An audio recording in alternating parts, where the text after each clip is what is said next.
Hello, friends. This is Padma from Padma's Home Stories. I hope you're all doing good. And இன்னைக்கு என்ன நம்ம kitchen routine and என்ன சமையல்ங்கிறது பார்க்கலாம்.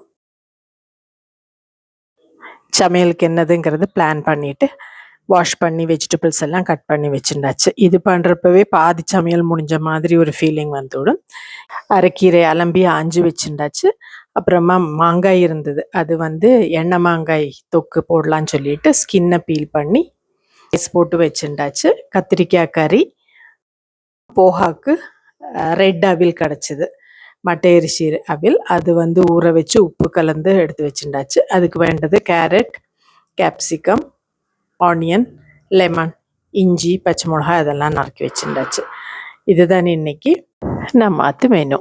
போகா பண்ணுறதுக்கு எண்ணெயில் ஜீரம் கடுகு பொரிச்சு கொட்டிட்டு வெஜிடபிள்ஸ் எல்லாம் வதக்க போட்டு விடுறது. மீன்வைல் இது ஊற வச்சுருந்தேன் இல்லையா, உப்பு போட்டு மிக்ஸ் பண்ணி வச்சுருந்த ஊறின அவில்ல தனியா ஜீரா பொடி, கரம் மசாலா, மஞ்சள் பொடி, கொஞ்சமாக மிளகா பொடி, கொத்தமல்லி தழை சேர்த்தி மிக்ஸ் பண்ணி கொடுத்து விடுறது. வெஜிடபிள் கொஞ்சம் வதங்கினதும் உப்பும் பெருங்காயமும் சேர்த்தி கொடுக்கறது. இந்த மிக்ஸ் பண்ணி வச்சுருக்கிற போகாவை எல்லாத்தையும் சேர்த்திட்டு நல்லா ஒன்று செட் ஆனதுக்கப்புறமா நெய் லிபரலாக கொஞ்சம் நெய் விட்டுட்டு சேர்த்தி விடுறது. கடைசியில் லெமன் ஸ்க்வீஸ் பண்ணிவிட்டு சர்வ் பண்ணுறது. சர்வ் பண்ணுறதுக்கு முன்னால் சேவ் இருந்தானாக்கா மேலே போட்டானாக்கா ரொம்ப நல்லாயிருக்கும். ஜஸ்ட்டு சாஸ் கூடிய சர்வ் பண்ணானாக்கா நல்ல ஒரு நியூட்ரிஷியஸ் நம்ம பிரேக்ஃபாஸ்ட் ரெடி. இது லஞ்ச் பாக்ஸுக்கு ரொம்ப நல்லா இருக்கும். ட்ரை பண்ணி பாருங்க. அரைக்கீரை ஆஞ்சிட்டு வேக வச்சு உப்பு மஞ்சள் பொடி போட்டு வேக வச்சுட்டு கொஞ்சம் மசிச்சுக்கிறது. அப்புறமா தடுக்கா போடுறது. அவ்வளோதான் கீரை மசியல். சிம்பிளாக பண்ணியாச்சு. தேங்காய் எண்ணெயில் உளுத்தம்பருப்பு, கடுகு, மிளகா வெத்தல், கொஞ்சம் பெருங்காயம், தேங்காய் கீரை பல்லாக கட் பண்ணிட்டுட்டு தேங்காய் கீரை சின்ன வெங்காயம் பொடி பொடியாக நறுக்கி போட்டாலும் லாஸ்ட்டில் டாப்பிங்க்கு போடுறப்போ ரொம்ப நல்லா இருக்கும்.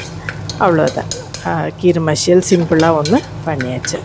வெத்த குழம்பு, மோர் குழம்பு எல்லாம் இருந்தது. ஸோ இன்றைக்கி குழம்பு பண்ணலை, கீரை மசியலும் கத்திரிக்காய் கறியும் 2 சப்ஜியாக பண்ணி விட்டேன் சைட் டிஷ்ஷு. ஃப்ரெஷ்ஷாக இருந்தது. இலையெல்லாம் சின்ன சின்னதாக இருந்தது, தண்டும் டெண்டராக இருந்தது. சிலப்போ வாங்கினானாக்கா நிறைய தண்டு சீடு அப்படியே, அதுவும் க்ளீனிங் பண்ணுறதுக்கே அது ஆஞ்சு க்ளீன் பண்ணி எடுக்கிறதுக்கே டைம் போய்டும். இந்த வாட்டி ரொம்ப நல்லா இருந்தது. அப்புறமா ஒரு சிம்பிளாக ஒரு கத்திரிக்காய் கறி, பச்சை கத்திரிக்காய் லாங்காக இருக்குமே, அது யூஸ்வலாக வாங்குகிற வரி கத்திரிக்காய் வாங்கலை, இந்த வாட்டி இந்த கத்திரிக்காய் வாங்கினேன். ஒரு தடுக்கா போட்டு ஜஸ்ட்டு உப்பு மஞ்சள் பொடி போட்டு மசாலாலாம் ஒன்றும் போடாதக்கி ஒரு கறி. அப்புறமா மாங்காய் தொக்கு பண்ணினேன். சீனிச்சட்டியில் நல்லெண்ணெய் எடுத்துட்டு கடுகு பெருங்காயம் பொரிச்சு கொட்டி நம்ம ஸ்லைஸ் பண்ணி வச்ச மாங்காயை சேர்த்திக்கிறது. ஸ்கின் எடுத்துகிட்டு இந்த வாட்டி பண்ணினேன். இப்போ மாங்காய் சீசன் ஆகிடும் இல்லையா, இப்போ முடிஞ்ச வரை யூஸ் பண்ணி விடலான்னு சொல்லிவிட்டு நல்லா எண்ணெய் எல்லா இடத்துலையும் மிக்ஸ் ஆகிற மாதிரி வதக்கி கொடுத்துட்டு உப்பு மஞ்சள் பொடி போட்டு கொஞ்சம் மூடி வச்சு வேக விடுறது. அடிக்கடி இலக்கி கொடுக்கணும். இடைக்கிடைக்கு இலக்கி கொடுத்தா தான் அதில் இருக்கிற தண்ணி நல்லா மிக்ஸ் ஆகும். கொஞ்சம் எண்ணெய் ஜாஸ்தி வேணுங்கிறவ நிறைய ஜாஸ்தி எண்ணெய் விட்டுக்கலாம், ரொம்ப நல்லாயிருக்கும். நல்லா எண்ணெய் செப்பரேட் ஆகிற ஸ்டேஜில் மிளகா பொடி, வேண்ட அளவு மிளகா பொடி அவாவா யூஸுக்கு ஏற்ற மாதிரி, நான் கொஞ்சம் கம்மியாக தான் போட்டிருக்கேன். அது வெல்லம் சேர்த்திக்கிறது. மிளகா பொடியும் வெல்லமும் வேண்ட மாதிரி சேர்த்திங்க. இப்போ சாதத்தில் பிசைஞ்சு சாப்பிட்றதுக்கு சொன்னானாக்கா ரொம்ப கம்மியாக போட்டால் போதும்.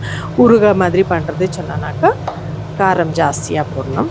அது அட்ஜஸ்ட் பண்ணி போட்டுக்கிறது. அவ்வளோதான். அப்புறம் கடுகும் வெந்தயமும் பொடி இருக்கும் இல்லையா, அதுவும் சேர்த்திட்டு எல்லாத்தையும் மிக்ஸ் பண்ணி கொடுக்கறது.